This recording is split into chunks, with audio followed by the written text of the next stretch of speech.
Baik, terima kasih. Bismillahirrahmanirrahim. Assalamualaikum warahmatullahi wabarakatuh.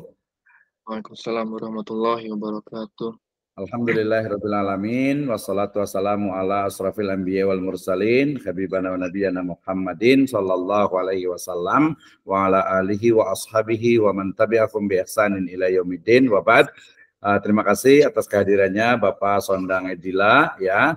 Kita masuk kepada ujian komprehensif ya. Ujian komprehensif adalah salah satu dari uji kendali mutu ya bagi mahasiswa di program ya sarjana pendidikan agama Islam agar nantinya ya seorang mahasiswa ya seorang sarjana itu bukan hanya menguasai dari sisi pemahamannya saja, tetapi juga dia menguasai berbagai hal terutama terkait dengan bidang ilmu yang dikuasai gitu ya.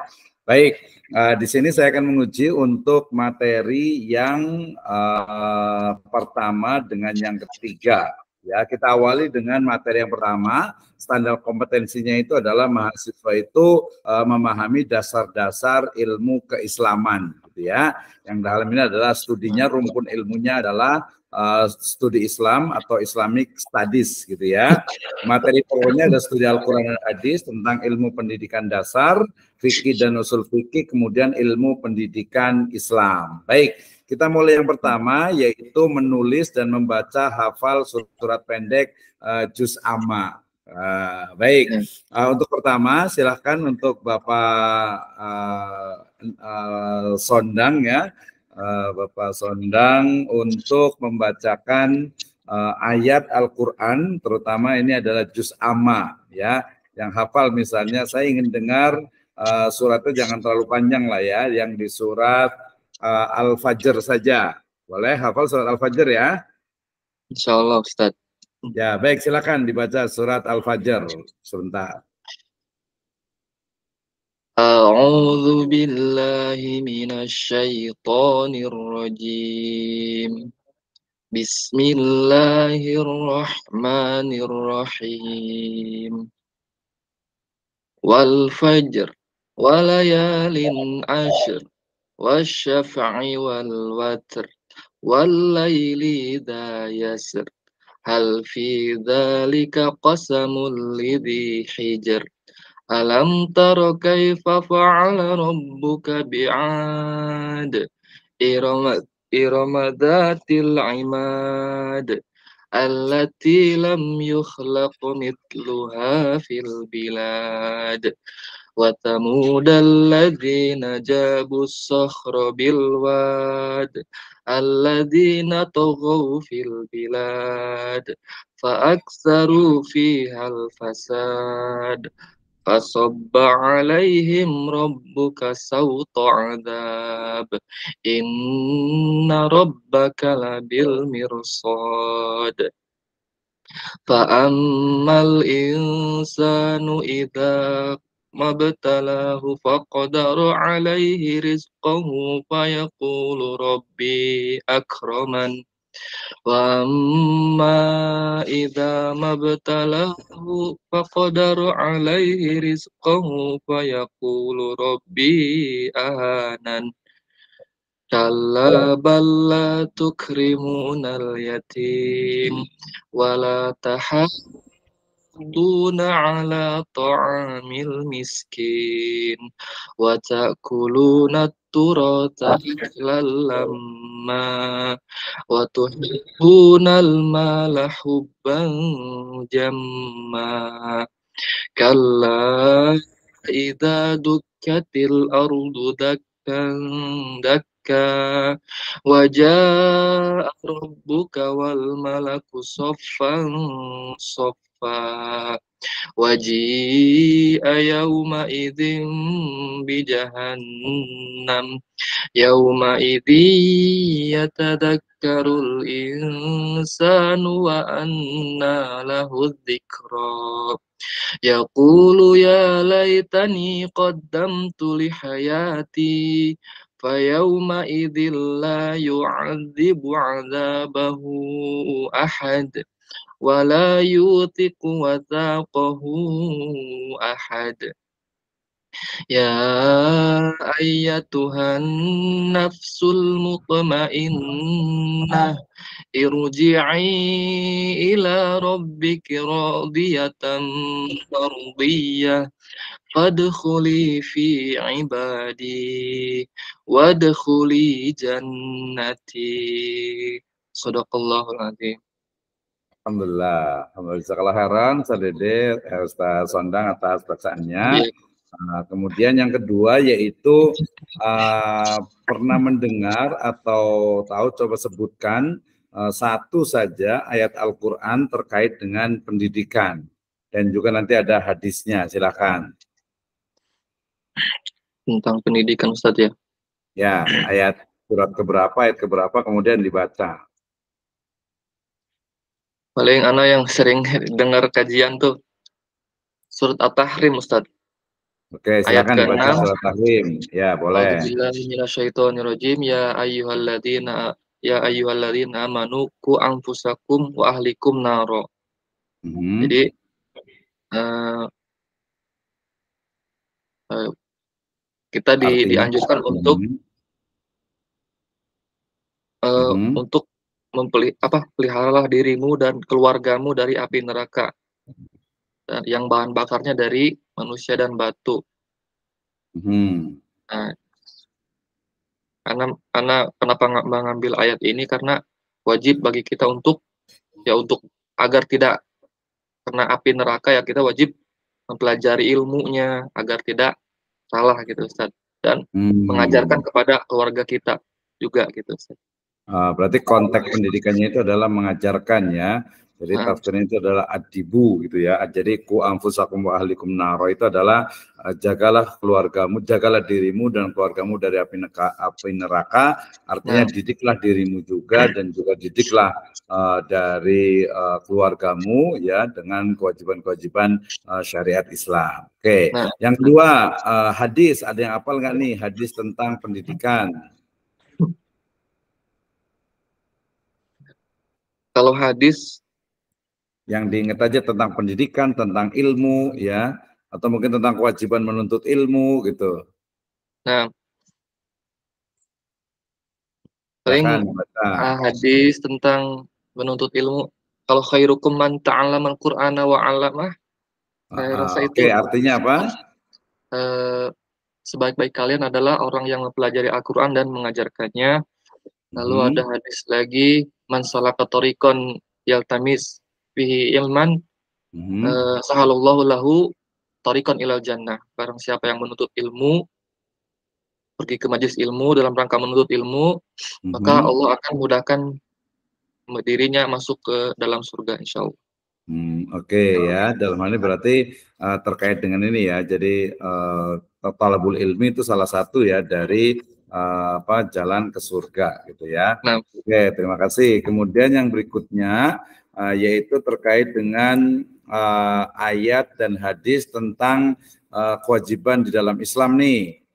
Coba misalnya ayat, sebutkan ayat tentang dua aja deh, tentang zakat dan juga sholat, silakan.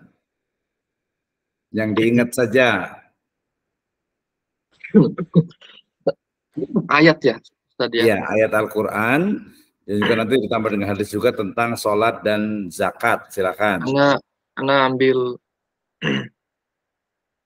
untuk sholat, ana ambil dari ayat Al-Baqarah ayat 45, wasta'udzubillahi minasyaitonirrajim, wasta'inu bis-sabri was-shalah. Jadikanlah sabar dan sholat sebagai penolongmu. Artinya apa tuh maksudnya? Untuk sholat ya. Kalau ini untuk ayat tentang untuk kita melaksanakan sholat.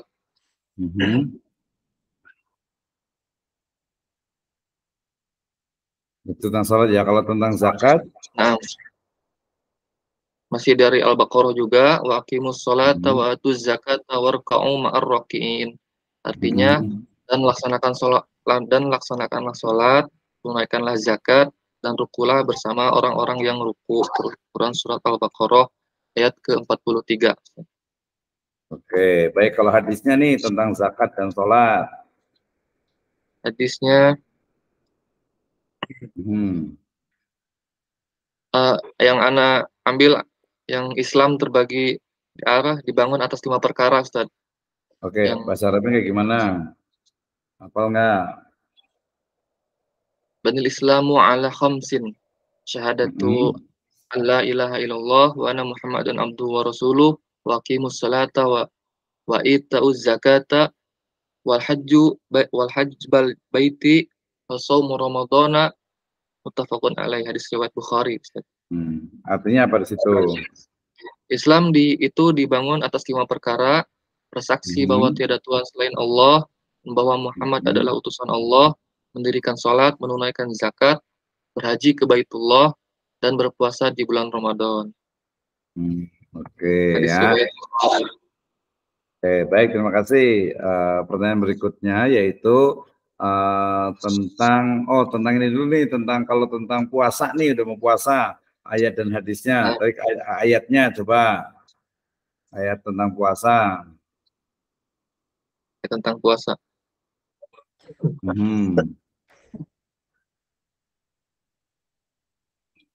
Gimana ayat tentang puasa? Ya ayyuhalladzina amanu kutiba alaikumusyamu kama kutiba alal ladzina min qablikum la'allakum tattaqun. Artinya, wahai orang-orang beriman, diwajibkan bagi kalian berpuasa sebagaimana diwajibkan pada orang-orang sebelum kalian, agar kalian menjadi orang-orang yang bertakwa. Quran Surat Al-Baqarah ayat ke-183, Ustaz. Oke, baik, terima kasih. Satu lagi kalau tentang haji. Haji, Anda ambil dari surat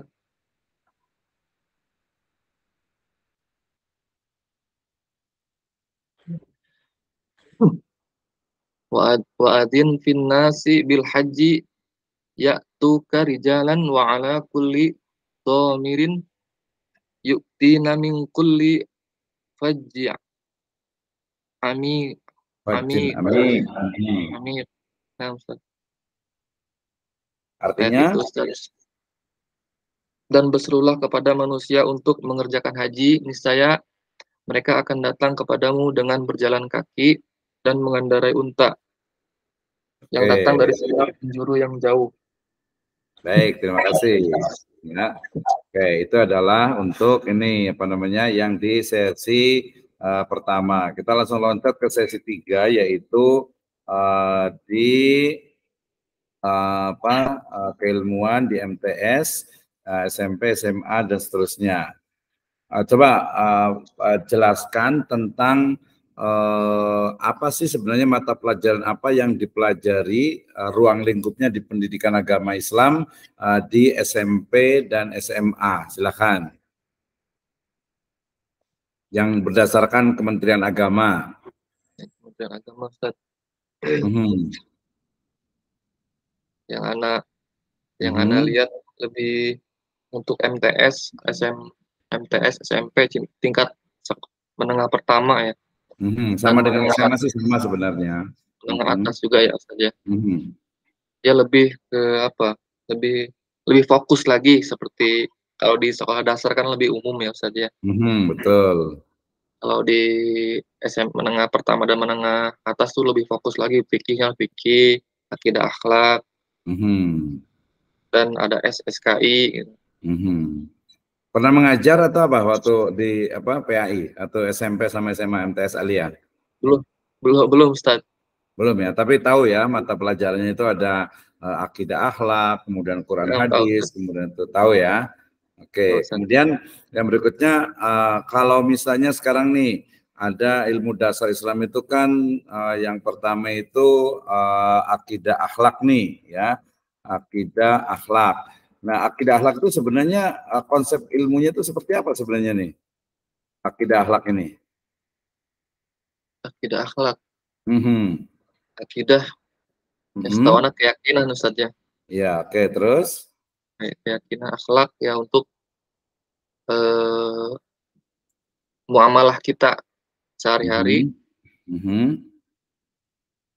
Nah, akidah ya kita agar benar kita cara beribadah kita, seperti dalam surat Az-Zariyat ayat 56, waqul jinna wal insa illa liya'budun, agar tidak salah kita dalam berakidah gitu Ustaz.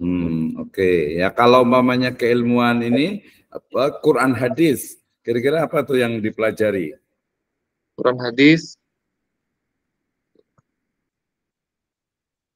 lebih ke tata cara Ustaz ya. Tata cara lebih memperdalam lagi tajwid. Ada apa? Tadabur atau tafsir untuk Quran hadis. Ya, oke. Jadi ini ya lebih ke ininya ya. Oke. Kemudian umpamanya tadi kalau yang fikih kira-kira yang dipelajari apa tuh? Fikih lebih ke ini Ustaz, tata cara mempelajari tata cara beribadah dan hukum-hukum sesuai syariat Islam Ustaz.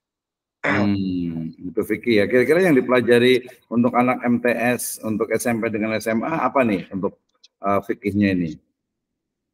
Fikihnya MTS SMA ya. Ya betul.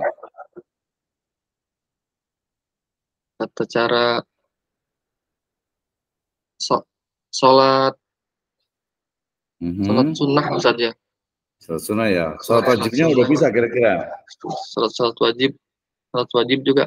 Kalau di SD, kalau anak kan di SD anak tuh. Sudah ini ya, udah. Kalau sholat wajib sudah. Di SD.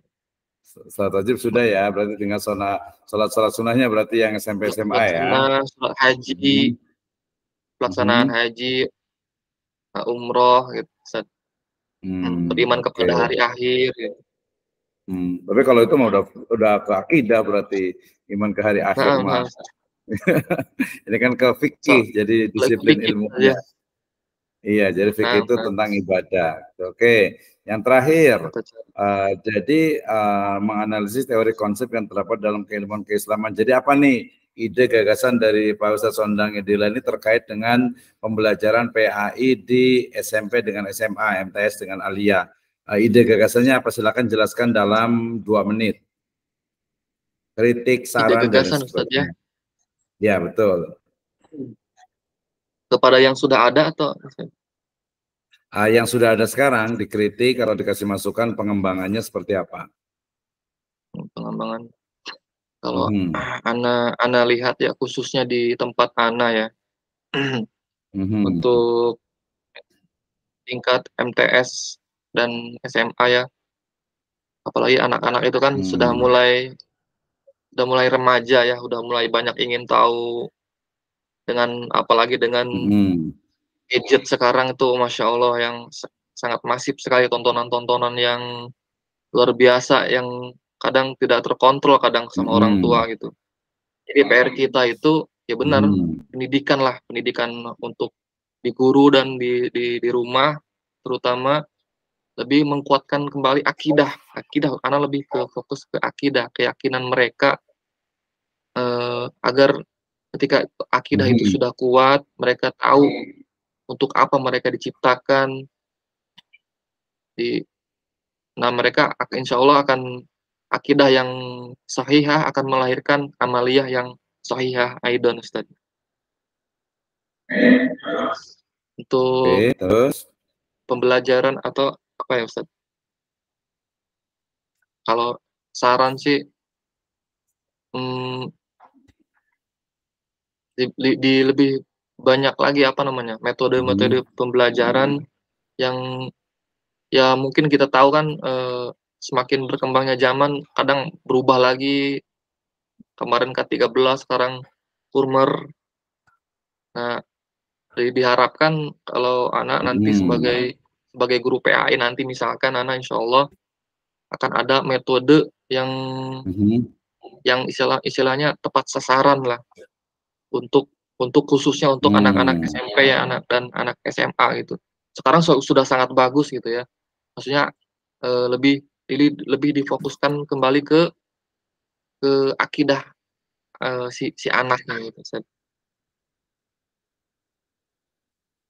Ya, oke. Terima kasih Pak Sondang ya atas Nah, ininya. Ini intinya sudah alhamdulillah ya. Sebentar saya melihat ininya. Apa tadi mohon maaf Ustaz, lagi. banyak kurangnya Ini Ustaz. sudah alhamdulillah sudah cukup bagus. Kalau saya waktunya demikian. Assalamualaikum warahmatullahi Ya, Ustaz. wabarakatuh. Waalaikumsalam Itu warahmatullahi langsung ke ini wabarakatuh. ya, langsung ke Pak Dr. Zainal ya. Ke link yang tadi Ustaz ya.